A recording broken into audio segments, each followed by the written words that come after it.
Welcome to Ryan's Running Reviews in partnership with Roadrunner Sports, and today we're taking a look at the Saucony Kinvara 14. Let's run with it.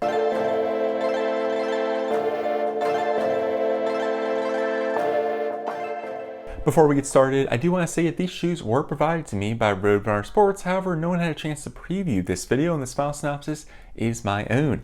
And I'd also like to say, please leave a like on the video and consider subscribing. Here we go. The Kinvara 14 got a complete redesign this year, and there's some big changes that we are going to talk about.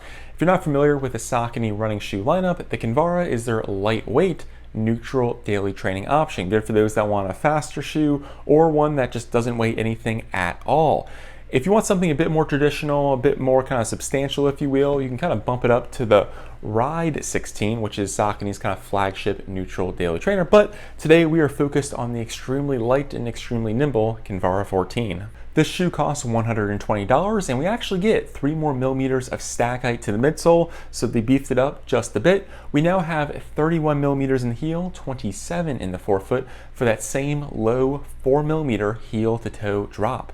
And even though the midsole got larger, they found a way to make it lose weight. It went down about 2.7% with regard to weight, bringing us to 7 ounces exactly, which is crazy light considering that's 1.8 ounces less compared to the Ride 16. So there is some clear daylight between the two models, and the Kinvara is just an incredibly light option. Moving on to the upper, we do have a very familiar pattern here. It looks very much like the upper we see on the Endorphin Pro 3. I think they call it like a fishnet engineered mesh, where basically you have these really large holes and tiny bits of string that run across, creating a very open, very breathable experience. The big difference here with the Kinvara is you have an internal engineered mesh liner. The tongue is fully gusseted and connects into that internal liner. So you have 2 layers of fabric, that outer layer you can see here, and then that inner layer of engineered mesh that sits next to your foot.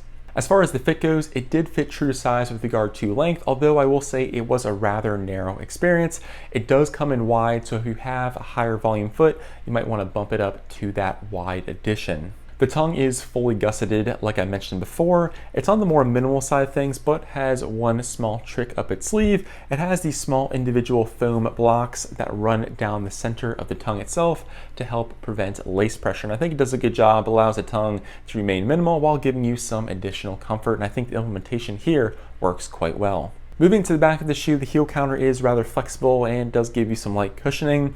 Although I will say the heel counter did let me down. I had some heel lift while using the Kinvara 14, and it just didn't live up to my Saucony kind of expectations. Saucony usually does a great job with the overall fit and lockdown, and the Kinvara just felt a bit kind of just straight up and down in the heel. And again, that heel lift kind of became an issue. Saucony gave us a surprise here on the Kinvara 14. They added a PowerRun Plus insert. Now, PowerRun Plus is a more dense, softer foam compared to the PowerRun we see in the midsole. And it's actually surprising because the Kinvara, again, is their lightweight neutral daily trainer, and PowerRun Plus is a bit heavier compared to most other materials. So theoretically, you can make the Kinvara weigh less than 7 ounces if you swapped it out for a traditional insert. They do this with a lot of the running shoes. You see this PowerRun Plus insert on the Ride, the Guide, and the Triumph. I don't typically notice it when I'm using the shoe, but I think it is kind of a nice hidden touch if you want to kind of swap it out or customize your running experience. The midsole has been kind of completely revamped. Like we talked about before, you get 3 more millimeters of stack height with that same 4 millimeter heel to toe drop. They also added a more aggressive rocker geometry to it with new foam sidewalls on both the lateral and medial side to keep your foot contained.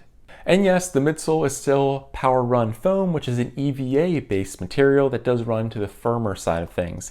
It is kind of interesting to see the Kinvara kind of get larger over the years. I've always thought of it as a more minimal shoe, and now that we have a larger midsole, it's getting awfully close to the Ride 16 over in the corner there. So what is the difference between the Kinvara now and the Ride? Basically, there's a 4 millimeter difference in the heel stack height. The Ride 16 has an 8 millimeter drop, while the Kinvara has a 4 millimeter drop. So you get a bit more cushioning in the heel with the Ride 16 and a bit less here in the Kinvara 14. I found it quite easy to pick up the pace in the Kinvara 14, mainly because the shoe is just so darn light, and that new rocker geometry I think works quite well with the thicker midsole. but with that thicker midsole, you have no ground feel whatsoever.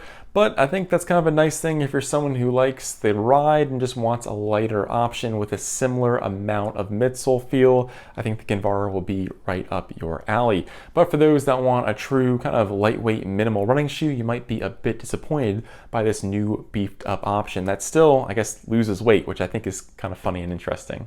In classic Kinvara fashion, we do have some small bits of strategic rubber in the toe area and the heel area. With this lack of rubber, I will say the shoe is a bit more flexible compared to something like the Ride 16. It moves quite nicely with your foot, and it's part of the reason why the shoe only weighs 7 ounces. At the end of the day, this complete redesign may be polarizing for some with its new, larger midsole, but the shoe did lose roughly 2.7% in the weight department. If you're a fan of the ride, I would consider trying out the Kinvara now, as the midsoles are getting awfully close and this shoe feels like you're wearing nothing at all. My only major complaints were I had a bit of heel lift. I hope they redesign it, maybe just give us a more kind of classic traditional Saucony heel counter. Most of the time Saucony crushes it. I was just a bit disappointed here, and I do think the shoe was rather narrow, and yes, it comes in wide, but I would appreciate just a bit more room. Well, let me know down in the comments, what do you think of the direction Saucony is taking the Kinvara, and do you think you're going to pick it up? I would love to hear from you. Well, I'm Ryan from Ryan's Running Reviews, and I'll catch you guys on the next one.